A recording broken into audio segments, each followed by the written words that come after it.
काय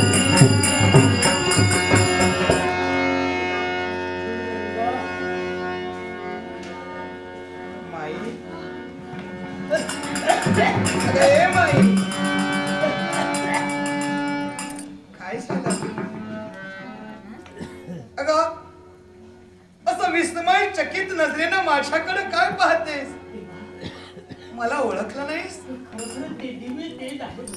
अगं मला ओळखलं नाहीस? हे दिव्य स्वरूप पाहण्यासाठी मला दिव्य दृष्टी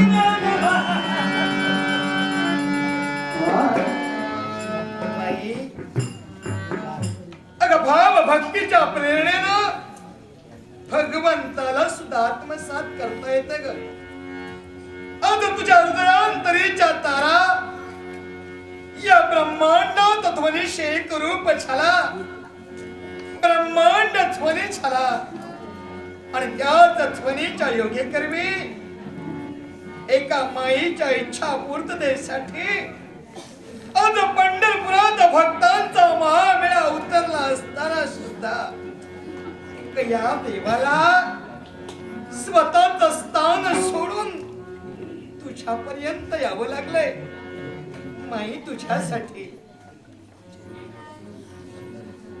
विजय पाटकर या सद्ग्रस्तांनी मंगळच पारदर्शी त्यांच्या या वाळवंटात पण पाहिला अमापाच्या प्रकारचा जनसमुदाय माझ्या देवाचं दर्शन आजच एकादशी होईल की नाही. पण देवा या भक्तीने जाते देवा या दरिद्री भक्तीने मंदिराचा त्याग करून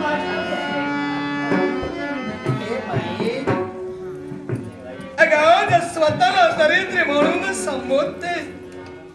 अगं हीन म्हणून आज या क्षणी तू तुझ्या जीवनात स्वतःच्या देहाला डागाळला देतेस. अगं खरंच आज भक्तीनं तू फार महान ठरलीस आणि म्हणूनच भक्ती सामर्थ्यानं प्रत्यक्षानं केवळ तुला दर्शन देण्यासाठी नव्हे तर माझ्या माईला भेटण्यासाठी माई तुझ्यापर्यंत मला यावं लागलं.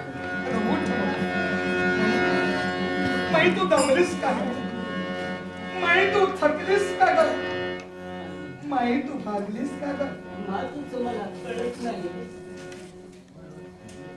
मी थकले दमले हे मला काहीच समजत नाही. मी तुझ्याशी एक रूप झालं असं वाटते. मला सुख दुःख विसरले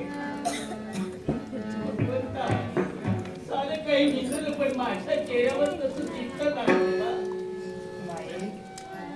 आज भक्तीचा महापूर एक सारखा तुझ्या चेहऱ्यावर ओसंडून व्हावं लागलाय आणि म्हणूनच या क्षणी पाहत या देवाला सुद्धा जाणीव झाली.